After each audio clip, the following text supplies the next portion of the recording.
Hello and welcome to the Deep Dive. I'm your host, Emily.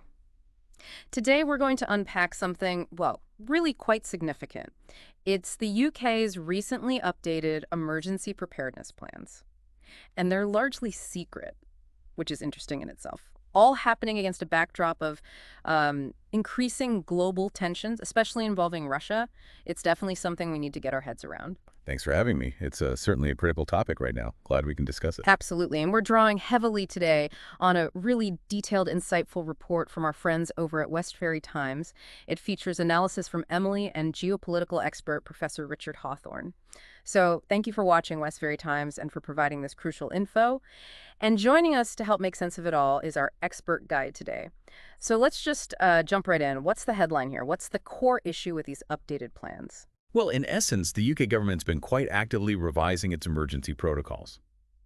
Now, governments do review these things periodically, of course, but these current updates, they're really driven by a noticeable shift in the global security landscape. And yes, heightened tensions with Russia are a primary concern there. The kinds of threats they're prepping for have also evolved quite a bit. Yeah, the Westferry Times report really emphasizes this isn't just like a routine update.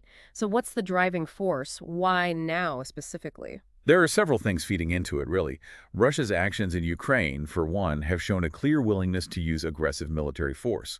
That obviously puts neighbors and allies on high alert. Then there are increased worries about potential threats to NATO members, plus a definite uptick in espionage right across Europe. So because of all that, the focus is shifting towards preparing for what people often call hybrid warfare. Hybrid warfare, right? That term does get thrown around a lot. Can you maybe unpack that a bit for us? Yeah. In the context of these plans, what kind of threats are we actually talking about beyond, traditional boots on the ground conflict? Sure. Hybrid warfare basically covers a whole range of, let's say, unconventional tactics used to destabilize a country. The Westferry Times report points to several key areas these plans are designed to tackle. Top of the list, probably, is cyber warfare. We're talking attacks on critical infrastructure, power grids, financial systems, government databases. The digital backbone, essentially. Exactly. Then there's the physical side sabotage risks, particularly things like undersea communication cables. Oh, wow, the ones carrying internet traffic and all that? Precisely. And gas pipelines, too, vital for energy. And finally, while it's seen as maybe less likely, but obviously high impact, the nuclear aspect. Russia's increased nuclear rhetoric means planners just have to factor that possibility in, however remote. The report mentions something specific. Operation Yarrow sounds like a key part of this. What is that? Yeah, Operation Yarrow seems to be the umbrella term, the framework for coordinating responses across different government departments. Think of it as trying to get everyone on the same page. Health, transport, defense, energy, you name it. The idea, based on the Westferry Times reporting, is that if a major crisis hits cyber attack, maybe a natural disaster, who knows, these different bits of government can work together smoothly. So they're planning for things like mass displacement of people, radiological emergencies, or even, losing national communication systems. So it sounds like a modern take on civil defense then. I mean, people might remember Cold War stuff, the protect and survive leaflets, talk of bunkers. How does this compare? That's a really good comparison, actually. The basic goal, protecting the public, is the same, obviously, but the methods, they've changed massively. Cold War civil defense was mostly about, physical attacks, sirens, fallout shelters. Today, those threats haven't vanished entirely, but the emphasis is much more on resilience in our super-connected, tech-heavy world.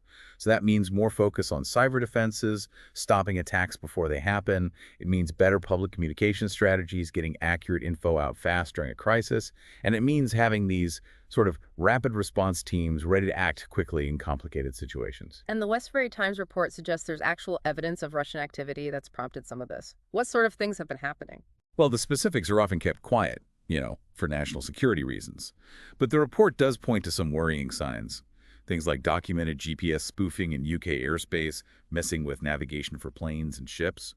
There's also been persistent, quite sophisticated attempts to hack into critical systems like the NHS, trying to steal data or just cause disruption. And of course, like many Western countries, the UK has been targeted by disinformation campaigns, trying to sow confusion and undermine trust.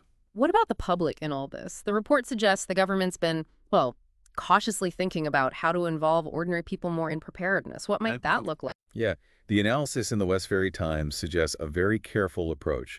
They probably don't want to cause undue alarm. But the report found evidence they've been quietly testing ways to communicate in a crisis. Things like information leaflets, maybe digital alerts to phones, even pre-recorded emergency broadcasts for TV and radio. There's also been talk inside government about maybe a new public awareness campaign, sort of a modern protect and survive, but geared towards today's threats. That could include encouraging people to keep basic supplies, batteries, water, some tinned food, that kind of thing, just to help manage the first few hours or days of a major disruption. It's really interesting that these plans are being kept so secret, though. The report mentions some MPs are criticizing that lack of transparency, why the secrecy, and what's the argument against it. Right. The main reason for keeping the details under wraps, according to the Westferry Times sources, seems to be that worry about public panic and potentially destabilizing financial markets, too. Announcing major emergency preps could be misinterpreted. But as you say, the report highlights the criticism. And the core argument against the secrecy is really about democratic accountability, the public's right to know.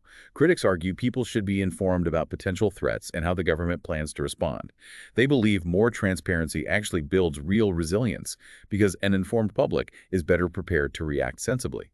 This all feels pretty significant, especially happening outside of, like, a declared war situation. The report makes some historical comparisons. What can past crises teach us here? The Westferry Times does bring up some good historical points. The big civil defense effort during World War II, for instance, lessons there about mobilizing people and managing disruption.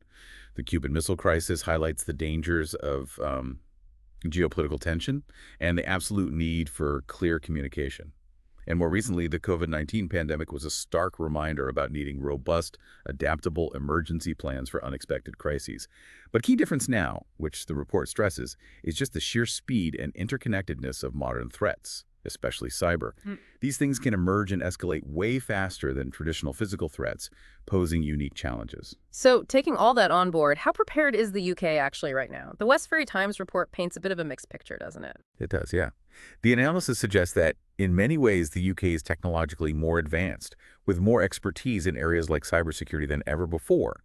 But that very interconnectedness creates new vulnerabilities. It's like having a really complex machine, sophisticated safeguards, yes, but one problem can cascade through the whole system in ways it couldn't before.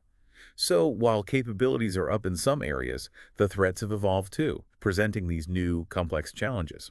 It is good to hear the UK isn't facing this alone, though. The report mentions quite a bit of international cooperation. Who are the main partners? Oh, absolutely vital. International collaboration is key, as the Westferry Times points out. Through NATO, the UK takes part in regular resilience exercises, testing collective responses to various threats. Then there are strong bilateral ties, especially with the US and Scandinavian countries, focusing on things like cyber defense and strategic logistics. And importantly, the report notes that even post-Brexit, intelligence sharing and security cooperation with EU nations continues. There's a recognition that Russia is a shared challenge for Europe. Looking forward then, what are the biggest worries about UK preparedness? The Westferry Times touches on this near the end. I think a major concern highlighted is complacency. Just the risk of assuming that, because of geography or economic strength, the UK is somehow shielded from these modern threats.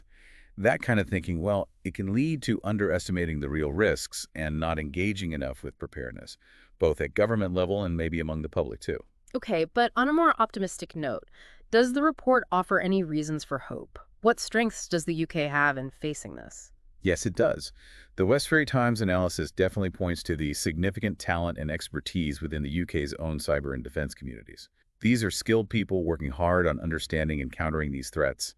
And also, despite political divisions we often see, the report suggests there's a fundamental agreement across the board on the importance of national security. That shared commitment is pretty crucial, providing a foundation for effective action. Well, Professor Hawthorne and Emily at Westferry Times, thank you for such in-depth reporting. It's critical work. And thank you to our expert for walking us through it today. It's certainly given us and you a lot to think about. My pleasure. It really is important for everyone to have some awareness of these complex issues. So as we wrap up this deep dive, it's clear the UK, like many countries, is navigating a really complex, uncertain security landscape. It feels vital for you, listening, to stay informed, think critically about all this, but, without letting fear take over. Absolutely. Informed awareness really is the foundation for resilience, isn't it, at every level? And on that note, here's a final thought for you to maybe mull over. Given how interconnected everything is today, our lives, our infrastructure, how can individuals, just in their daily routines, actually contribute to national resilience against these kinds of evolving threats? Something to think about. Thank you for joining us for this deep dive. Goodbye for now.